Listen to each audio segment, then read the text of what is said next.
பார்த்தாலும் கடல் போல் மக்கள் வெள்ளம் காட்சியளிக்கின்றது. நடைபெறுகின்ற சட்டமன்ற பொது தேர்தலில் நம்முடைய அண்ணா திமுக தலைமையிலே அமையப்படுகின்ற கூட்டணி வெற்றிக்கு இந்த மக்களே சாட்சி. இந்த சிறப்பான எழுச்சி பயண நிகழ்ச்சியில பங்கு பெற்று சிறப்பித்துக் கொண்டிருக்கின்ற மாவட்ட கழகத்துடைய செயலாளர் அருமை சகோதரர் திரு AK செல்வராஜ் MLA அவர்களே, நிகழ்ச்சியில பங்கு பெற்றிருக்கின்ற உங்களுடைய தொகுதியினுடைய சட்டப்பேரவை உறுப்பினர், அனைத்துலக எம்ஜிஆர் மன்ற துணை செயலாளர் அருமை சகோதரர் திரு A பன்னாரி MLA அவர்களே, நிகழ்ச்சியிலே பங்கு பெற்றிருக்கின்ற கழகத்தினுடைய நிர்வாகிகளே, முன்னாள் நாடாளுமன்ற சட்டமன்ற உறுப்பினர்களே, கூட்டணி கட்சி சேர்ந்த தலைவர்களே, நிர்வாகிகளே, வாரி என்று சிறப்பித்துக் கொண்டிருக்கின்ற ஒன்றிய கழக செயலாளர்களே, நகர கழக செயலாளர்களே, பேரு கழக செயலாளர்களே மற்றும் மாவட்ட கழகத்துடைய நிர்வாகிகளே, வாரி என்று சிறப்பித்துக்கின்ற அனைத்து இந்திய அண்ணா திராவிட முன்னேற்ற கழகத்தினுடைய பல்வேறு மட்டத்தில் இருக்கின்ற நிர்வாகிகளே, கூட்டணி கட்சி சேர்ந்த நிர்வாகிகளே, தொண்டர்களே, கழக உறுப்பினர்களே, பெரியவர்களே, தாய்மார்களே, விவசாயிகளே, விவசாய தொழிலாளர் நண்பர்களே, மகளிரை சேர்ந்த சகோதரிகளை அனைவருக்கும் என்னுடைய முதற்க நடி கலந்த வணக்கம்.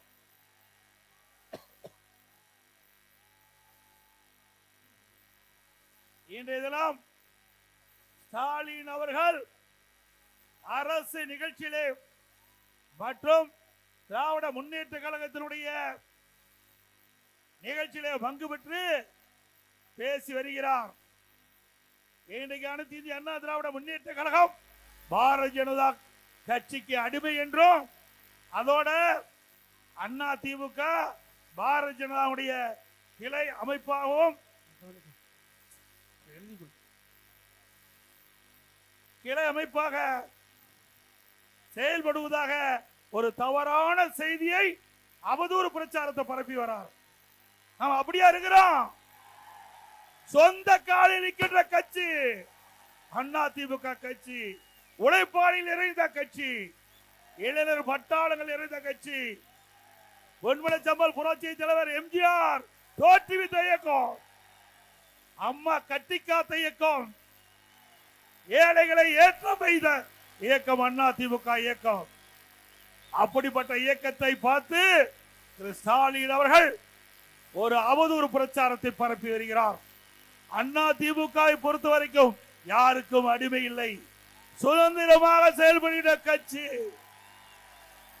திமுக கட்சி அடிமை கட்சி, காங்கிரசுக்கு அடிமை. இன்றைக்கு காங்கிரஸ் திமுக கூட்டணி அங்கம் வைக்கின்ற பொழுது அப்பொழுது கூட்டணி பேச்சுவார்த்தை நடைபெற்றுக் கொண்டிருந்தது. அந்த காலகட்டத்தில் அங்க அறிவாலயத்தில் முதல் மாடியில ரைடு, தரைத்தளத்தில் கூட்டணி பேச்சுவார்த்தை. இதுதான் திமுக அடிமை. அண்ணா திமுக அப்படி அல்ல. அண்ணா திமுக பொறுத்த வரைக்கும் தன்மானம் உள்ள கட்சி, வீர மரபுகள் நிறைந்த கட்சி. ஆகவே ஸ்டாலின் அவர்களே, வேண்டுமென்று திட்டமிட்டு எவ்வளவு அவதூறு பிரச்சாரத்தை பரப்பினாலும் உங்களுடைய பிரச்சாரம் எடுபடாது என்பதை மட்டும் ஆணித்தரமாக நான் தெரிவித்துக் கொள்கின்றேன். நேற்றைய தினம் 14/2/2026 திருப்பத்தூரில் நடைபெற்ற ஒரு கட்சி நிகழ்ச்சியில என்னை பத்தி தனி விமர்சனம் செஞ்சிருக்கிறார். அதற்கு நான் பல முறை பொதுக்கூட்டத்தில் பதில் சொல்லிவிட்டேன். தமிழக வரலாற்றிலேயே நிர்வாக தகுதியற்ற, அடிப்படை விவரம் போதாத, பொய்யை மட்டுமே உறக்க பேசி விளம்பரத்தை மட்டுமே நம்பி ஆட்சி நடத்தும் ஒரு முதலமைச்சர் உண்டு இந்திய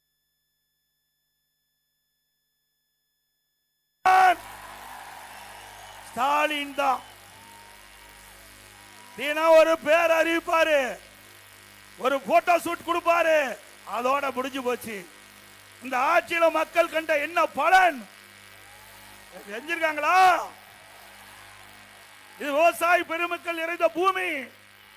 முழுக்க முழுக்க பவானி சாகர் சட்டமன்ற தொகுதி இந்த விவசாயத்தை நம்பி மக்கள் வாழ்ந்து கொண்டிருக்கின்ற பூமி. இந்த வேட்டு வச்சுட்டே இருக்கிறேன், நிறுத்து. ஆக சிந்தித்து பார்க்க வேண்டும். இன்றைக்கு அனைத்து இந்திய அண்ணா திராவிட முன்னேற்ற கழக ஆட்சியில விவசாயம் செழித்திருந்தது. வறட்சி, விவசாயிகள் பாதிக்கப்பட்டாங்க, வறட்சி நிவாரணம் கொடுத்தோம், விவசாயிகளை காப்பாற்றினோம். அதோட விவசாயிகளுக்கு 2 முறை தொடக்க வேளாண் கூட்டுறவு கடன் வாங்கிய கடன் பயிர் கடன் தள்ளுபடி 2 முறை. விவசாயிகள் எந்த நேரத்திலும் அவருடைய மின் மோட்டார்களை இயக்கின்ற விதமாக 24 மணி நேரம் மும்முனை மின்சாரம் கொடுத்தோம். விவசாயிகள் தங்குதடை இல்லாம விவசாயம் செஞ்சாங்க. விவசாய தொழிலாளிக்கு முழுமையான பணி கிடைச்சது. இன்றைக்கு தலைகளாக மாறிவிட்டது. திமுக ஆட்சிக்கு வந்த உடனே அதெல்லாம் ஷிப்ட் முறையில மாத்திட்டாங்க. மும்முனை மின்சாரம் ஷிப்ட் முறையில கொடுக்கறாங்க. இப்படிப்பட்ட ஆட்சி தேவையா? இன்றைக்கு வேண்டும். இன்றைக்கு திரு ஸ்டாலின் அவர்களே, உங்களுடைய இளமை காலத்தில் அவருக்கு தமிழகத்தில் என்ன பெயர் இருந்தது நாடு அறியும். நான் விவரிக்க வேண்டிய அவசியம் இல்லை. இதை எப்படியெல்லாம் அவர் இளம் வயதிலே சேட்டை பண்ணார் நாட்டுக்கே தெரியும். அவர் எங்களை பற்றி பேசுவதற்கு எந்த அருகதையும் இல்லை. திரு ஸ்டாலின் அவர்களே, தில்லு திராணி தெம்பு இருந்தா எங்களுடைய ஆட்சி காலத்தில் என்ன தவறு என்பதை சுட்டி காட்டுங்கள், பதில் சொல்ல தயாராக இருக்கிறோம். அதுல ஒண்ணும் கண்டுபிடிக்க முடியல. ஆனா பேசுவதெல்லாம் என்ன? எடப்பாடி பழனிசாமி பாஜக கட்சிக்கு அடிமை. எடப்பாடி பழனிசாமி ஊர்ந்து போய் பதவி வாங்கினார், பறந்து வந்து பதவி வாங்கினார். இதை தவிர்த்து பொம்மை முதலமைச்சருக்கு ஒண்ணுமே தெரியாது. ஒரு முதலமைச்சர் பேசுகின்ற பேச்சா? ஒரு முதலமைச்சர் நாட்டுக்கு வழிகாட்டியாக இருக்க வேண்டும். தலைமை பொறுப்பேற்றுகிறீர்கள். நீங்கள் பேசுகின்ற ஒவ்வொரு வார்த்தையும் மக்கள் கவனித்துக் கொண்டிருக்கின்றார்கள். திரு ஸ்டாலின் அவர்களே, சிந்தித்து பார்க்க வேண்டும். மாண்புமிகு அம்மா அவர்கள் ஆட்சி புரிந்தார்கள் 2011 இருந்து. துரதிர்ஷ்டவசமாக அம்மா மறைந்து விட்டார்கள். என்னென்னலாம் நாடகத்தை அரங்கேற்றினீங்க, சாதாரண விஷயமா? அம்மா மறைவுக்கு பிறகு அனைத்து இந்திய அண்ணா திராவிட முன்னேற்ற கழகம் பல்வேறு பிரச்சனைகளை சந்தித்தது. உங்களுடைய ஆதரவால், கட்சிக்காரருடைய தொண்டர்கள் நிர்வாகி ஆதரவால் கட்சியை நாங்கள் காப்பாற்றினோம். ஒரு காலகட்டத்தில் இன்னைக்கு பெரும்பான்மை சட்டமன்ற உறுப்பினரோடு அவர்கள் பெரும்பான்மையான சட்டமன்ற உறுப்பினர்கள் என்னை முதலமைச்சராக தேர்ந்தெடுத்தாங்க. நான் பதவி பொறுப்பேற்றேன். மேதகு ஆளுநர் அவர்கள் சட்டமன்றத்திலே பெரும்பான்மையை நிரூபிக்க வேண்டும் என்று ஆணை பிறப்பித்து விட்டார்கள். அந்த ஆணைப்படி சட்டமன்றத்திலே கூட்டம் நடைபெற்றது.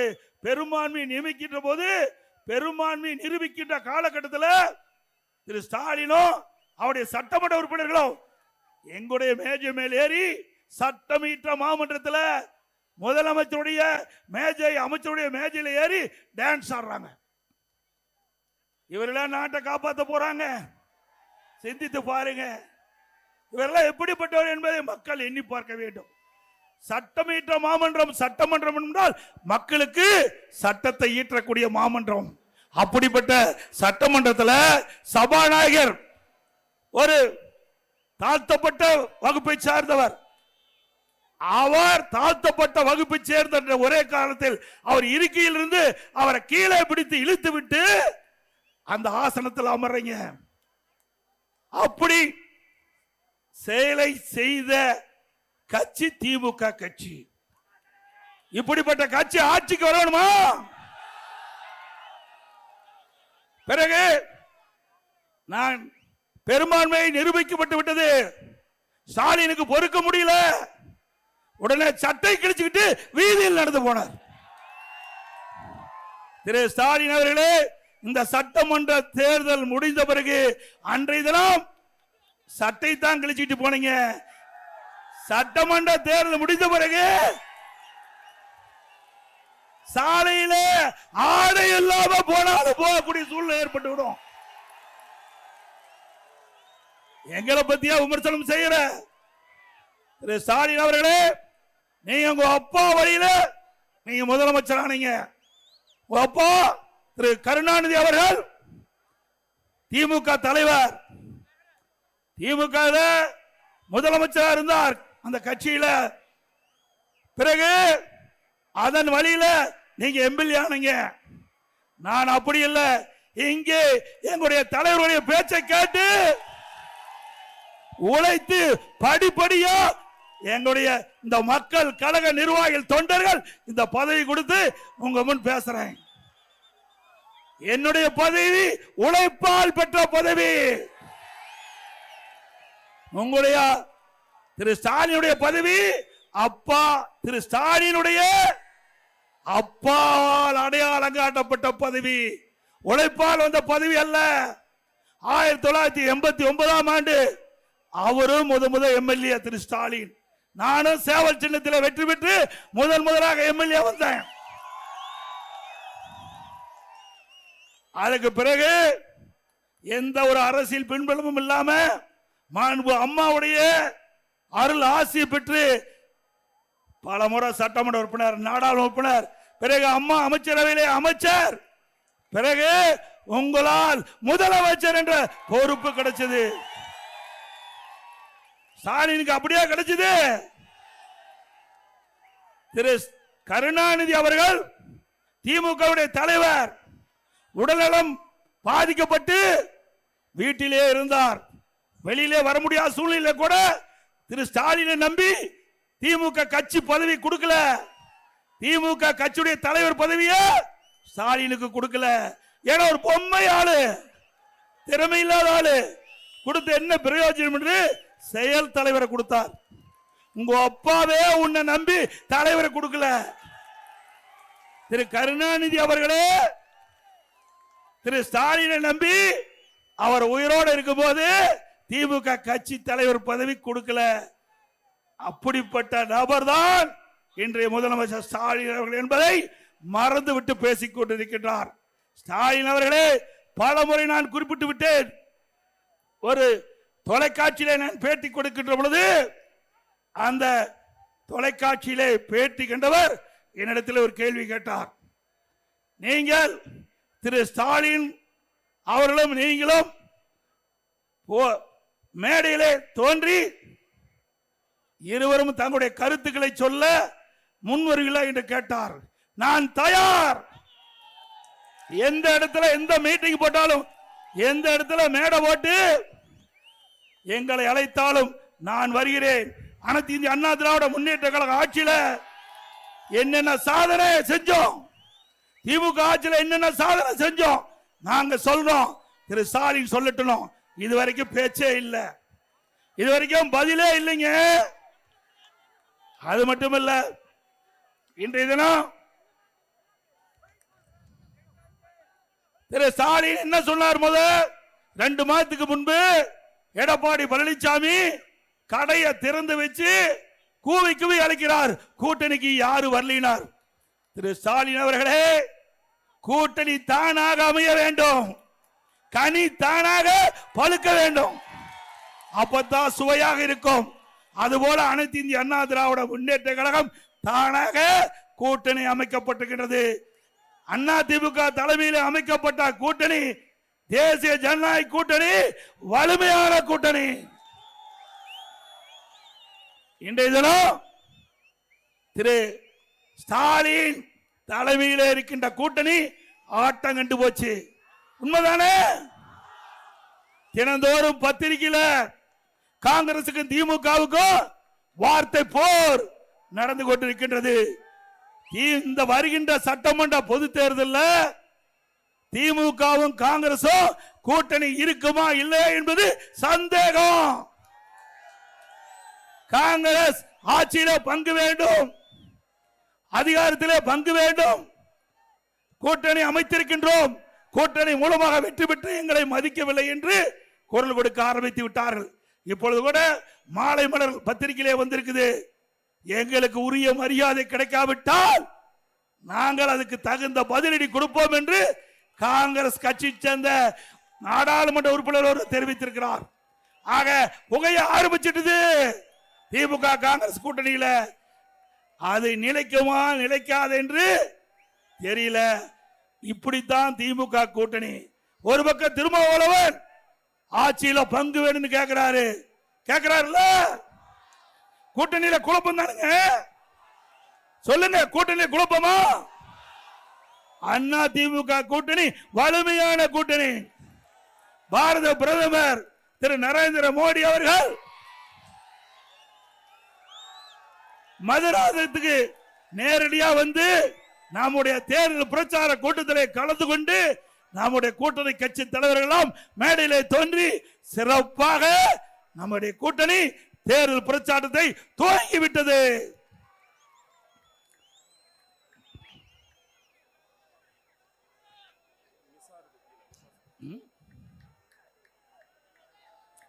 அது மட்டுமல்ல, இன்றைய தினம் அனைத்து இந்திய அண்ணா திராவிட முன்னேற்ற கழக கட்சி தான் 181 இடத்துல எழுச்சி பயணத்தை முடித்துக் கொண்டு பவானி சாகர் சட்டமன்ற தொகுதியில 182வது சட்டமன்ற உறுப்பினர்கள் பேசிக் கொண்டிருக்கின்றேன். இதுவரை எந்த கட்சியும் சட்டமன்ற தொகுதி வாரியாக சென்று தேர்தல் பிரச்சாரம் செய்ததில்லை. முதல் அனைத்து இந்திய அண்ணா திராவிட முன்னேற்ற கழகம் தான் 182 சட்டமன்ற தொகுதியிலும் நேரடியாக சென்று மக்களை சந்தித்து மக்களுக்கு தேவையான கருத்துக்களை சொல்லுகின்ற முதல் இடத்தில் இருப்பது அண்ணா திமுக கூட்டணி கட்சிகள். அதோடு சட்ட ஒழுங்கு அடியோடு சீர்கெட்டு விட்டது. எங்க பார்த்தாலும் போதை பொருள் விற்பனை, போதை ஆசாமிகள், அவள் செய்கின்ற அட்டகாசம் கொஞ்சம் நஞ்சம் இல்ல. கொலை கொல்ல திருட்டு வழிப்பறிவி நடக்காத நாளே இல்ல. நடக்குது இல்ல? தினந்தோறும் பத்திரிகை செய்தி அதான வந்துட்டு இருக்குது. முதல்ல பாத்தீங்களா செய்தியில பல செய்தி வரும். இப்போ முதல்ல தங்க என்ன விலை, வெள்ளி விலை என்ன அப்படின்னு தான் தொலைக்காட்சியில் செய்தி வரும். இப்போ கொலை நிலவரம் என்ன, போதை பொருள் நடமாட்டம் எந்த நிலையில இருக்குது, அப்படிப்பட்ட நிலவரம் இந்த ஆட்சியில் தான் பார்க்கப்படுகிறது. இப்படிப்பட்ட ஆட்சி தொடர வேண்டுமா? அது மட்டுமல்ல, இன்றைக்கு முதலமைச்சர் பேசுகிறார். நேற்று தினம் 14ஆம் தேதி பேசுகிறார். இன்றைக்கு அண்ணா திமுக ஆட்சியிலே பாலியல் கொடுமை நடைபெற்றதாக திரு ஸ்டாலின் அவர்களே, நீங்கள் முதலமைச்சராக தமிழகத்திலே பொறுப்பேற்று 2021 வரை 2025 வரை 2021 முதல் 2025 வரை 6999 சிறுமிகள் பாலியல் வன்கொடுமைக்கு ஆளாயிருக்கிறாங்க. 6999 சிறுமிகள் பாலியல் வன்கொடுமைக்கு ஆகியிருக்கிறாங்க. எப்பொழுது பார்த்தாலும் ஸ்டாலின் பேசுகிறார் அப்பா என்று சொன்னால் மகிழ்ச்சி என்று. ஆனால் இந்த 6999 சிறுமிகளும் அப்பா அப்பா என்று கதறுகிறது. உங்கள் காதில் விழவில்லையா? ஆக இந்த ஆட்சி ஒரு மோசமான ஆட்சி என்பதற்கு இதுவே ஒரு உதாரணம். அது மட்டுமல்ல, பெண்களுக்கு பாதுகாப்பு இல்ல, பாட்டிமார்களுக்கு கூட பாதுகாப்பு இல்ல. இப்படிப்பட்ட கேவலமான ஆட்சி தொடர வேண்டுமா? சிந்திச்சு பாருங்க. இன்றைக்கு இதை கட்டுப்படுத்தக்கூடியவர்கள் சட்ட ஒழுங்கு நிரந்தர டிஜிபி வேணும். சட்ட ஒழுங்கு நிரந்தர டிஜிபி இதுவரைக்கும் இந்த அரசாங்கம் நியமிக்க முடியல. ஒரு டிஜிபி ஓய்வு பெறுவது என்றால் அதற்கு 3 மாதத்துக்கு முன்பாகவே அரசு தகுதியான டிஜிபிகளை மத்தியில் யூபிஎஸ்சிக்கு அனுப்பி அதுல யூபிஎஸ்சி அதுல 3 பேர் தகுதியானவர்களை தேர்வு செய்து மாநில அரசுக்கு அனுப்பி அதில் 3இல் ஒருவரை தேர்ந்தெடுத்து சட்ட ஒழுங்கு நிரந்தர டிஜிபி நியமிப்பது முறை. இன்றைக்கு மத்திய அரசாங்கம் யூபிஎஸ்சி 3 பேரை தேர்வு செஞ்சு மாநில அரசுக்கு அனுப்பிச்சாச்சு. இதுவரை மாநில அரசு டிஜிபி நினைக்கிற நிரந்தர டிஜிபியை சட்ட ஒழுங்கு நிரந்தர டிஜிபி நியமிக்கல. நீதிமன்றம் வரைக்கும் போயிருக்குது. இப்படிப்பட்ட ஒரு கேவலமான ஆட்சி, திறமையற்ற முதலமைச்சர் நாட்டை ஆண்டு கொண்டிருக்கிறாங்க. நாட்டை ஆண்டு கொண்டிருக்கிற காரணத்தினால சட்ட ஒழுங்கு சத்தி சிரிக்குது. பொதுமக்களுக்கு பாதுகாப்பு இல்ல, காவல் பணிபுரிகின்ற காவலருக்கே பாதுகாப்பு இல்ல. நீங்க எல்லா தொலைக்காட்சியிலையும் பார்த்திருப்பீங்க. எகிரி எகிரி அடிக்கிறான் கஞ்சா போதைக்கார காவல்துறை அதிகாரியில. இப்படிப்பட்ட ஒரு மோசமான ஆட்சிக்கு முற்றுப்புள்ளி வைக்கின்ற தேர்தல் 2021 சட்டமன்ற பொது தேர்தல். இந்த ஆட்சியில டாஸ்மாக் ஊழல், ஒரு பாட்டிலுக்கு 10 ரூபா. யார் வாங்கினா? செந்தில் பாலாஜி. அவர் அமைச்சரா இருக்கும்போது ஒரு பாட்டிலுக்கு 10 ரூபா வாங்கினார். தமிழ்நாட்டில் சுமார் 6000 மதுக்கடைகள் இருக்குது. டாஸ்மாக் கடை ஒரு நாளைக்கு 1.5 கோடி பாட்டில் விற்குது. ஒரு பாட்டிலுக்கு 10 ரூபாய்னா ஒரு நாளைக்கு 15 கோடி ஏழைகள் சுரண்டுனாங்க. இந்த பணம் பூரா மேலிடத்துக்கு போதுங்கிறாங்க. மாசத்துக்கு 450 கோடி, கிட்டத்தட்ட ஒரு வருடத்துக்கு 5400 கோடி இந்த டாஸ்மாக் மூலம் இன்றைக்கு முறைகேடு நடந்திருக்குது. இந்த 4.5 ஆண்டுல சுமார் 23,000 கோடி டாஸ்மாக்ல ஊழல் செஞ்சிருக்கிறாங்க. அந்த பணத்தை எடுத்துக்கிட்டு அந்த ஊழல் செய்த பணத்தை வச்சுதான் இந்த தேர்தலில் வாக்காளரை விலைக்கு வாங்க முயற்சி செய்யறாங்க. வாக்காளர் பெருமக்கள் தயவு செய்து அருள்வருந்து நீங்க உஷாரா இருக்க வேண்டும். கொள்ளையடித்த பணத்தை வைத்துக் கொண்டு மக்களை சந்திக்க இருக்கிறாங்க. நாங்கள் திட்டங்களை கொடுத்து மக்களை சந்திக்கிறோம். அண்ணா திமுக ஆட்சியில என்னென்ன சாதனை செய்தோம் என்று சொல்லி கூட சந்திக்கிறோம். திமுக அப்படி சந்திக்கல. சொல்றதுக்கு எதுவும் இல்ல, செஞ்சா தானே சொல்றதுக்கு. சட்டில் இருந்தா தானே ஆப்பையில வரும். இந்த ஆட்சியில எதுவுமே செய்யலையே.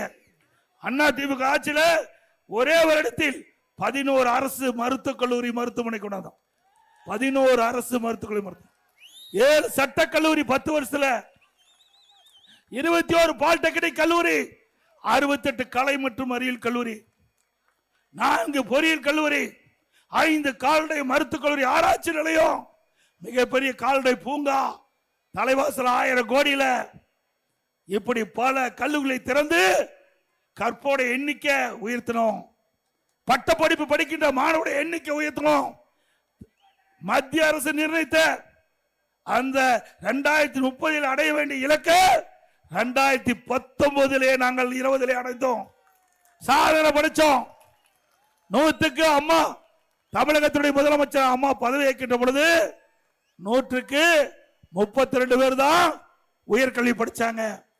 அம்மா எடுத்த முயற்சி, அண்ணா திமுக கல்வியை புரட்சி மறுமலர்ச்சி ஏற்படுத்திய விளைவு, அதிகமான கல்லூரி திறந்த விளைவு 2019-20 100க்கு 52 பேர் உயர்கல்வி படிச்சாங்க.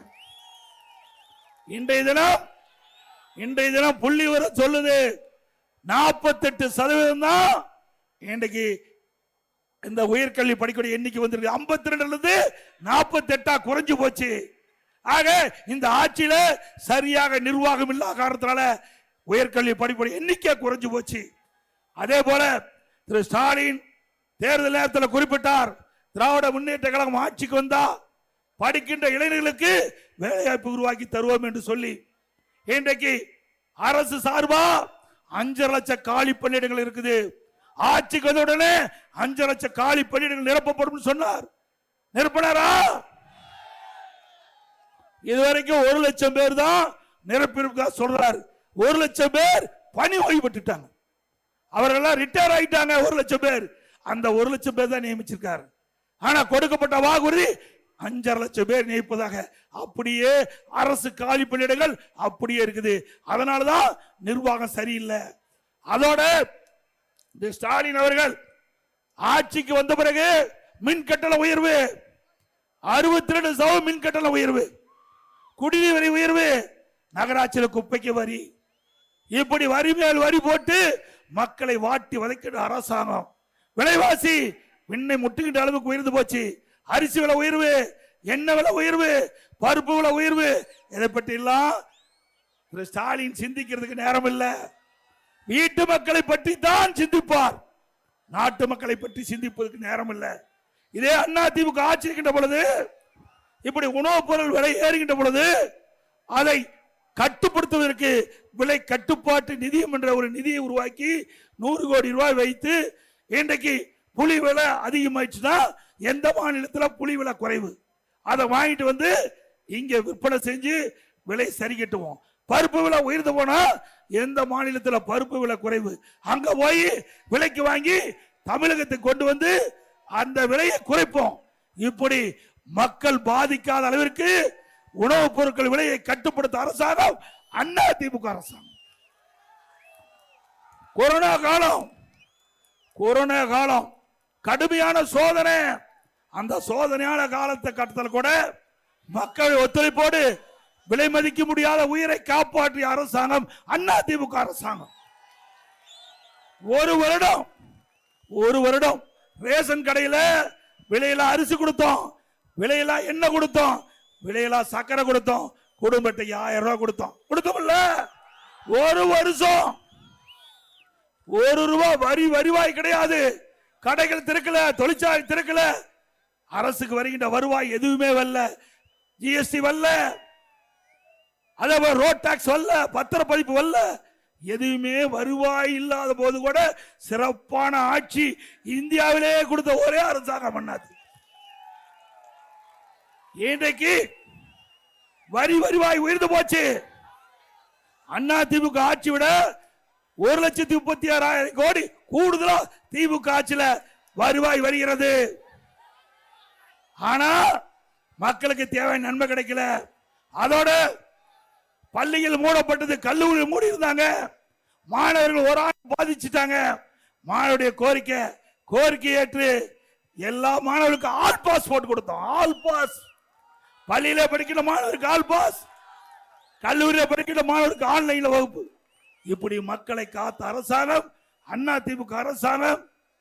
அதோட இன்னைக்கு துணை முதலமைச்சர் அப்போது வேண்டுமென திட்டமிட்டு அண்ணா திமுக அவதூறு பிரச்சாரம் வருகிறார். ஒரு படத்தில் ஒரு பாட்டு இருக்குது, இரவில் ஆட்டம் பகலில் தூக்கம், இறைவனில் ஆட்டம் பகலில் தூக்கம், இதுதான் எங்கள் உலகம், எங்கள் உலகம் இதுதான் ஒரு பாடல் வருது. அது மாதிரி இன்று இருக்கின்ற துணை முதலமைச்சர் இரவுல பகல்ல நாட்டு மக்களையே பார்க்காத முதலமைச்சர். இன்னொரு படி போல மேல போய் இன்ஸ்டாகிராம், இந்த இன்ஸ்டாகிராம்ல அவர் ஒரு போஸ்டுக்கு லைக் போடுறார். அது என்னன்னு நீங்களே முடிவு செஞ்சீங்க. எப்ப போடுறாரு? நள்ளிரவுல போடுறார். நேரம் நள்ளிரவுல இந்த லைக் போடுறார். இப்படிப்பட்ட துணை முதலமைச்சர் நாட்டுக்கு தேவையா? அப்புறம் ஸ்டாலின் பேசுறார், எங்களை பத்தி பிஜேபி பத்தி பேசுறியே, நீ எதிர்கட்சி தலைவரா இருந்தீங்க. திமுக எதிர்கட்சியில் இருக்கும்போது அன்றைக்கு பிரதமராக இருந்த திரு நரேந்திர மோடி அவர்கள் தமிழகத்துக்கு வருகின்ற பொழுது கருப்பு கொடி காட்டினார், கருப்பு பலன் விட்டார். பிறகு திமுக ஆட்சிக்கு வந்த பிறகு வெள்ளை குடை பிடித்த வீரமகன் வருதான். நீ எங்களை பத்தி பேசலாமா? அப்பொழுது இருந்த பாரத பிரதமர் அவர்களை, நம்முடைய பிரதமர் திரு நரேந்திர மோடி அவர்களை கோலோ இந்தியா செஸ் ஒலிம்பியாட் கலைவாண அரங்கில் ஒரு அரசு நிகழ்ச்சி இதெல்லாம் அழைச்சிட்டு அவரை கௌரவப்படுத்துறீங்க. ஆனா இன்னைக்கு என்ன பேசுறார்? திட்டமிட்டு அவதூறு பிரச்சாரத்தை பரப்பி வருகிறார். திரு ஸ்டாலின் அவர்களே, ஆளுங்கட்சியா இருக்கின்ற போது ஒரு நிலைப்பாடு, எதிர்கட்சியாக இருக்கின்ற ஒரு நிலைப்பாடு, இதுதான் திமுகவுடைய இரட்டை வேடம். அதோட திரு ஸ்டாலின் நேற்றைக்கு முன்தினம் ஒரு நடந்த பொதுக்கூட்டத்தில் பேசுறார். 5 ஆண்டு திராவிட மாடல் ஆட்சியில செய்த சாதனை 1000 ஆண்டு வரலாறு பேசணும். உண்மைதான் பேசும். என்ன பேசுவாங்க? 5 ஆண்டு திமுக ஆட்சியில 5 லட்சம் கோடி கடனை வாங்கி நாட்டு மக்களை கடனால் ஆக்கிட்டாங்க. இதுதான் வரலாறு பேசும்.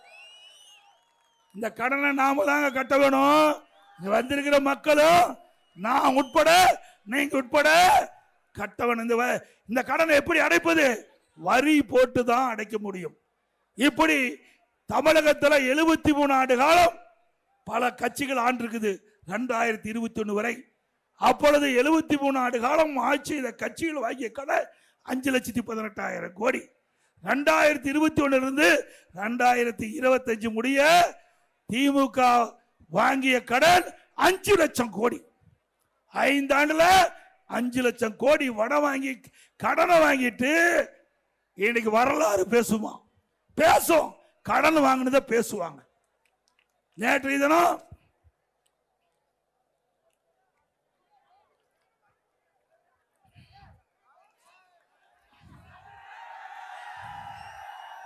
கோபிக்கு மட்டுமில்ல, நாட்டுக்கே விடுதலை.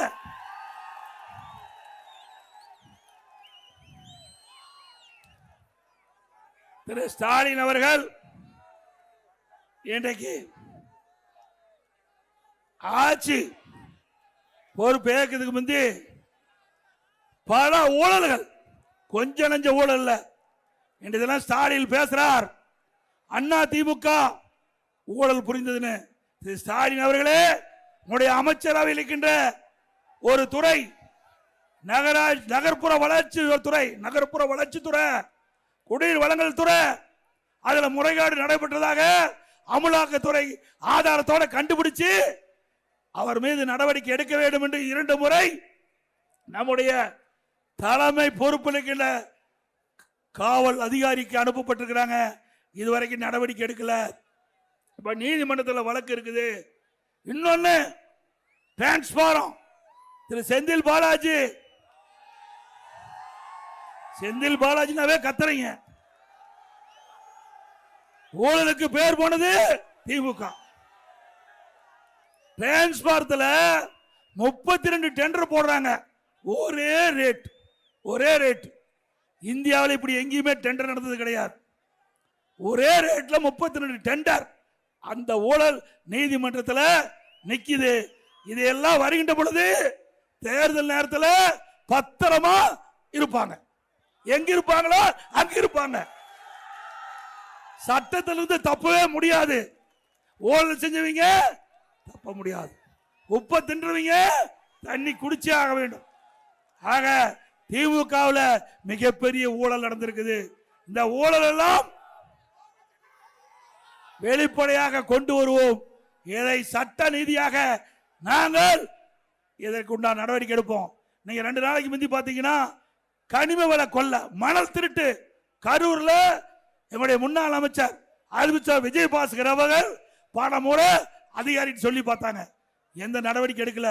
5 ரீச் அங்க இருக்கின்ற திமுக கட்சி சேர்ந்த நிர்வாகிகள், அங்க இருக்கின்ற எம்எல்ஏ துணையோட 5 ரீச்ல ஒரு நாளைக்கு 3000 லோடு மணல் நடத்திட்டு இருந்தாங்க. அங்க இருக்கின்ற கலெக்டருக்கு தெரியும், எஸ்பிக்கு தெரியும், அங்க இருக்கிற காவல்துறை அதிகாரி, ரெவன்யூ அத்தனை பேருக்கு தெரியும். பல முறை பெட்டிஷன் அனுப்பி நேரடியா குரல் கொடுத்து போராட்டம் நடத்தி நடக்கல.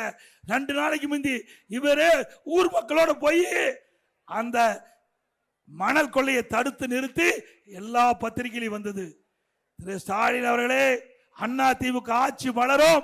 இதற்கு இந்த மணல் கொள்ளைக்கு எந்தெந்த அதிகாரிகள் உடந்தையாக இருந்தார்களோ அவர்கள் மீது சட்ட நீதியாக நடவடிக்கை எடுக்கப்படும். எங்க பட்டம் பகல்ல மணல் அள்ளிட்டு போறாங்க. காவல்துறை அதிகாரிகள் பாதுகாப்பா இருக்கிறான். மணல் திருட்டுக்கு காவல்துறை அதிகாரிகளும் வருவாய்த்துறை அதிகாரிகளும் பாதுகாப்பா இருப்பது எந்த விதத்தில் நியாயம்? ஆக அதிமுக ஆட்சி வந்தவுடன் சட்டத்தின் ஆட்சி நடக்கும். அப்பொழுது இந்த ஊழல் செய்தவர்கள் அத்தனை பேரும் தண்டிக்கப்படுவார் என்பதை நேரத்தில் தெரிவிக்கிறேன்.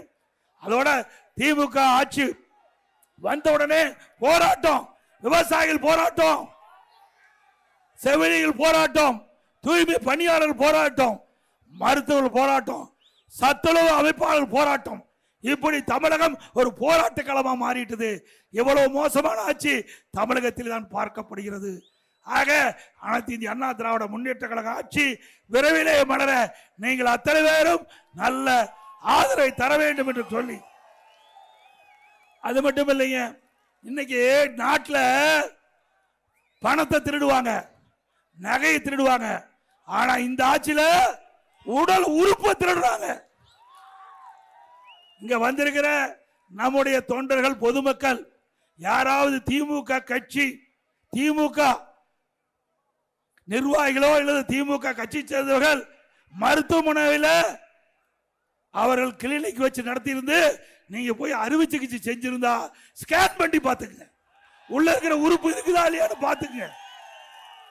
திமுக சேர்ந்த சட்டமன்ற உறுப்பினர் அவருடைய மருத்துவமனையில ஏழைகளுடைய வறுமையை பயன்படுத்தி அவருடைய கிட்னியை முறைகேட எடுத்திருக்கிறாங்க. இத திமுக அரசாங்கமே கண்டுபிடிச்சு இதுவரைக்கும் நடவடிக்கை எடுக்கல. அண்ணா திமுக ஆட்சிக்கு உடனே இந்த கிட்னி முறைகேட்டில் ஈடுபட்டுகின்றவர்களை கண்டிப்பாக சட்டத்தின் முன் நிறுத்தப்பட்டு அவர்களுக்கு தண்டனை பெற்று தரப்படும்.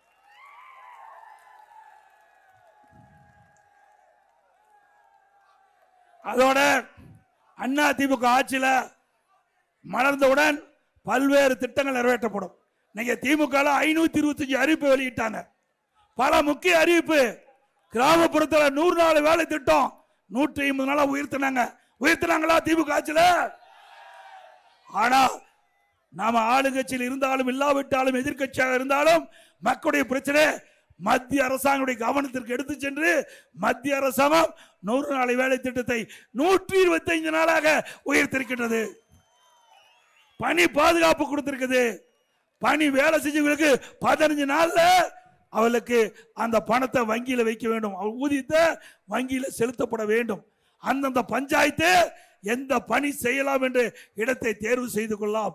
இதையெல்லாம் அந்த சட்டத்தில் இடம்பெற்றிருக்குது. ஆனா திமுக முதலமைச்சர், திமுக கட்சி சேர்ந்த முதலமைச்சர், சக அமைச்சர்கள் வேண்டும் என்று திட்டமிட்டு 100 நாள் வேலை திட்டத்தை முடக்க வேண்டும் என்று சொன்னால் நிச்சயம் முடக்க முடியாது. இந்த சட்டத்தின் மூலமாக 100 நாள் வேலை திட்டத்தை 120 நாளாக 125 நாட்களாக உயர்த்தி சட்ட பாதுகாப்பு கொடுத்திருக்கிறோம். யாராலையும் அந்த 120 நாள் வேலை திட்டத்தை நிறுத்த முடியாது. அண்ணா திமுக ஆட்சி மலர்ந்தவுடன் இந்த 125 நாள் 150 நாளாக உயர்த்தப்படும். அதே போல முதல் கட்ட தேர்தல் அறிவிப்புல அண்ணா திமுக சார்பா முதற்கட்ட தேர்தல் அறிவிப்பு. இன்றைக்கு ஒவ்வொரு மாதமும் நம்முடைய மகளிருக்கு 2000 ரூபாய் குலவிளக்கு திட்டத்தின் மூலம் எல்லா குடும்ப அட்டையில் இருக்கின்ற குடும்ப தலைவிக்கு 2000 ரூபாய் அவருடைய வங்கி கணக்கிலே செலுத்தப்படும். இப்போ மகளிர் தான் நகர பேருந்துல கட்டணம் இல்லாம போறாங்க. இனி அண்ணா திமுக ஆட்சி உடனே ஆண்களும் நகர பேருந்துல கட்டணம் இல்லாம பயணம் செய்யணும். அனைவருக்கு வீடு, ஏழைகளா இருக்கின்றவர்கள் அனைவருக்குமே அற்புதமான காங்கிரீட் வீடு கட்டப்படும். குறிப்பா அருந்தியர் மக்கள், ஆதிராட மக்கள், மலைவாழ் மக்கள், பட்டியலின மக்கள், அந்த மக்கள் வீடு இல்லாமல் இருந்தா அற்புதமான பல லட்சம் மதிப்புள்ள காங்கிரீட் வீடு கட்டி கொடுக்கப்படும். அதே போல இந்த பட்டியலின மக்கள் குடும்பத்திலே திருமண வயது அடைந்து திருமணமாகி தனி குடுத்தனம் போனா அவர்களுக்கு அரசாங்கமே இடம் வாங்கி காங்கிரீட் வீடு கட்டித்தரப்படும். அதே போல நம்முடைய சகோதரிகள் குறிப்பிட்ட நேரத்துக்கு பணிக்கு செல்ல, பணி முடிஞ்சு வீடு திரும்ப அம்மா இருசக்கர வாகனம் 5 லட்சம் பேருக்கு கொடுக்கப்படும். ஒவ்வொரு அம்மா இருசக்கர வாகனத்துக்கு 25,000 ரூபாய் மானியம் கிடைக்கப்படும். அதே போல முதியோர் உதவித்தொகை 2000 உயர்த்தப்படும். அதே போல மாணவர் கல்வி கடன் ரத்து செய்யப்படும். அதே போல ஒவ்வொரு குடும்பத்திற்கும் வாழ்வாதார உதவியாக 3 கேஸ் சிலிண்டர் வழங்கப்படும். தமிழர்கள் வீர விளையாட்டு ஜல்லிக்கட்டுல வீரர்கள் காலை பிடிக்கும் போது அசமானம் ஏற்பட்டு உயிர் நீத்தா அவருக்கு 10 லட்சம் ரூபாய் குடும்பத்துக்கு கொடுக்கப்படும். அதோட படுகாயமடைந்த 2 லட்சம் கொடுக்கப்படும். அதோட வீர விளையாட்டில் கலந்து கொண்ட ஜல்லிக்கட்டிலே வீர விளையாட்டில் கலந்து கொண்ட ஜல்லிக்கட்டு வீரர்களுக்கு இன்சூரன்ஸ் செய்யப்படும். அதே போல ஜல்லிக்கட்டு போட்டியிலே கலந்து கொள்கின்ற காளைகளுக்கு, பதிவு செய்யப்பட்ட காளைகளுக்கு இன்சூரன்ஸ் செய்யப்படும். அதே போல சிறுபான்மை வகுப்பை சேர்ந்த மகளிர் சுயக்குழு தொடங்குவதற்கு வட்டிலா கடன் மற்றும் மாற்றுத்திறனாளி கூட்டுறவு வங்கி கடன் தள்ளுபடி செய்யப்படும். அதோட நடபாதை, அங்கங்க நகரத்தில் பார்த்தீங்கன்னா நடபாதை இருக்கும். அதுல ஓரமா கடை வச்சிருப்பாங்க. அந்த கடைக்காரெல்லாம் அங்க கூட்டுறவு வங்கியில கடன் வாங்கி இருக்கிறாங்க. அந்த கடன் தள்ளுபடி செய்யப்படும்.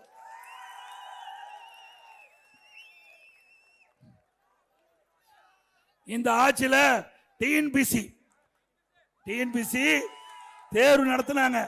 அந்த டிஎன்பிசி தேர்வுல கூட முறையாக நடத்தப்பட முடியல. ஏன்னா இதுவரைக்கும் தமிழக வரலாறுலயே டிஎன்பிசி தேர்வு அறிவிக்கப்பட்டு ரத்து செஞ்சது கிடையாது. டிஎன்பிசி தேர்வுல சரியா முறையாக செய்யாத காரணத்தில் அந்த தேர்வை ரத்து செய்த ஒரே அரசாங்கம் திமுக அரசாங்கம். இந்த பகுதியில் அத்திக்கடை அவனாசி திட்டத்தை நிறைவேற்றி கொடுத்தது அண்ணா திமுக. விவசாய கோரிக்கை அத்திக்கடை அவனாசி திட்டம், விடுபட்ட பகுதிகள், விடுபட்ட ஏரிகள், அந்த ஏரியெல்லாம் கணக்கிட்டு அத்திக்கடை அவனாசி திட்டம் 2 செயல்படுத்தப்படும் அண்ணா திமுக ஆட்சி. அது மட்டுமல்ல, குடிமராமத்து திட்டம் இந்த ஆட்சியில நிறுத்திட்டாங்க. அண்ணா திமுக ஆட்சி கிட்ட பொழுது மழை காலத்தில் பெய்கின்ற நீர் முழுவதும் சேமித்து வைக்கின்ற விதமாக ஏரி குளம் குட்டையெல்லாம் நாங்க தூர்வாரி இருந்தோம். அதனால மழை காலத்தில் பெய்கின்ற நீர் முழுவதும் சேமிச்சு வச்சோம். இந்த ஆட்சியில அதை ரத்து செஞ்சு விட்டாங்க. மீண்டும் அண்ணா திமுக ஆட்சி வந்த உடனே குடிமராமத்து திட்டம் தொடரும்.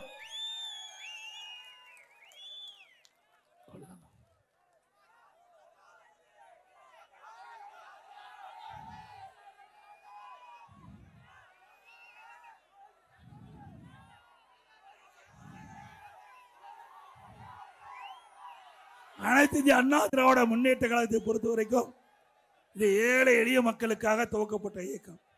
நாட்டில் கிராமத்திலிருந்து நகர வரை இருக்கின்ற மக்களுக்கு தேவையான திட்டங்கள், அடிப்படை வசதிகள் முழுவதும் நிறைவேற்றக்கூடிய அரசாங்கம்.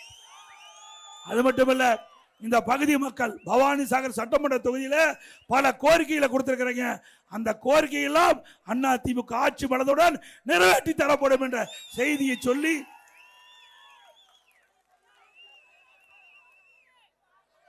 இந்த சிறப்பான நிகழ்ச்சியிலே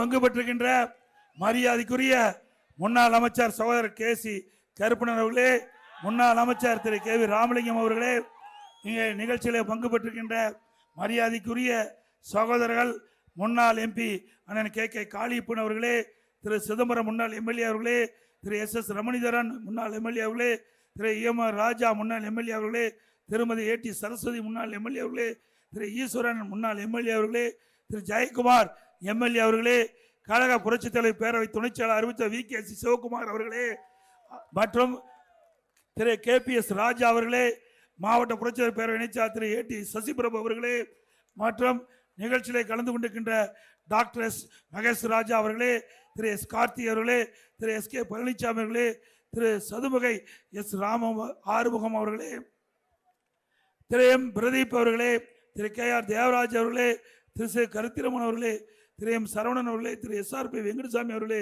திரு AN அருள்முருகன் அவர்களே, திரு OM சுப்பிரமணியம் அவர்களே, திரு KG சதீஷ் அவர்களே, திரு CN மாரப்பன் அவர்களே, திரு KR ரங்கசாமி அவர்களே, திரு S நாச்சிமுத்து அவர்களே, திரு VA பழனிசாமி அவர்களே, திரு DS பழனிசாமி அவர்களே, திரு ஆசனூர் AR சுப்பிரமணியம் அவர்களே, திரு M மாதேஷ் அவர்களே, திரு R சதீஷ் அவர்களே, திரு PN தேவமுத்து அவர்களே, பேரூராட்சி செயலாளர் திரு K செல்வம் அவர்களே, திரு SK நடராஜன் அவர்களே, மற்றும் இன்றைக்கு மாநில பாஜக மாவட்ட தலைவர் திரு SM செந்தில்குமார் அவர்களே, பொதுச்செயலாளர் திரு ஜெயராமன் அவர்களே, பாஜக பொதுச்செயலாளர் திரு S நடராஜன் அவர்களே, மாவட்ட பொது திரு கார்த்திகேயன் அவர்களே, பாரதிய ஜனதா கட்சி திரு உமா கார்த்திகேயன் அவர்களே, அமமுக மாவட்ட திரு சி திருநாக்கரசு அவர்களே, அமமுகவை சேர்ந்த S சரவணகுமார் அவர்களே, அமமுக சேர்ந்த நகர செயலாளர் திரு என் மூர்த்தி அவர்களே, பாமக மாவட்ட செயலாளர் திரு SK மூர்த்தி அவர்களே, மற்றும் ஷேக் மொய்தீன் அவர்களே, மற்றும் தமிழ் மாநில காங்கிரஸ் கட்சி சேர்ந்த முன்னாள் எம்எல்ஏ அண்ணன் விடியல் சேகர் அவர்களே,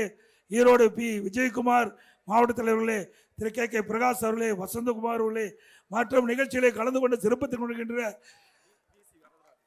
திரு VC வரதராஜன் அவர்களே, VKC வரதராஜன் அவர்களே, இந்த நிகழ்ச்சியை சீரும் சிறப்போடும் நடத்துவதற்கு அடித்தளம் வழங்கிய மாவட்ட செயலாளர் அமைச்சர் செல்வராஜ் அவர்களே, ஆரம்பிச்சார் பன்னாரி அவர்களே, இங்கே நிகழ்ச்சியை சிறப்பாக நடத்திய நகர கழக செயலாளர், ஒன்றிய செயலாளர், பேரூர் செயலாளர், கழகத்துடைய அனைத்து நிர்வாகிகள், கூட்டணி கட்சி சேர்ந்த தலைவர்கள், நிர்வாகிகள், தொண்டர்கள், கழக உறுப்பினர்கள், பொதுமக்கள் அத்தனை பேருக்கும் நன்றி நன்றி நன்றி. அதோடு மக்களை காப்போம், தமிழகத்தை மீட்போம், மக்களை தமிழகத்தை மக்களை தமிழகத்தை மக்களை தமிழகத்தை ஸ்டாலின் மாடல் அரசு ஃபெயிலியர் மாடல் அரசு. Bye bye Stalin. நன்றி, வணக்கம்.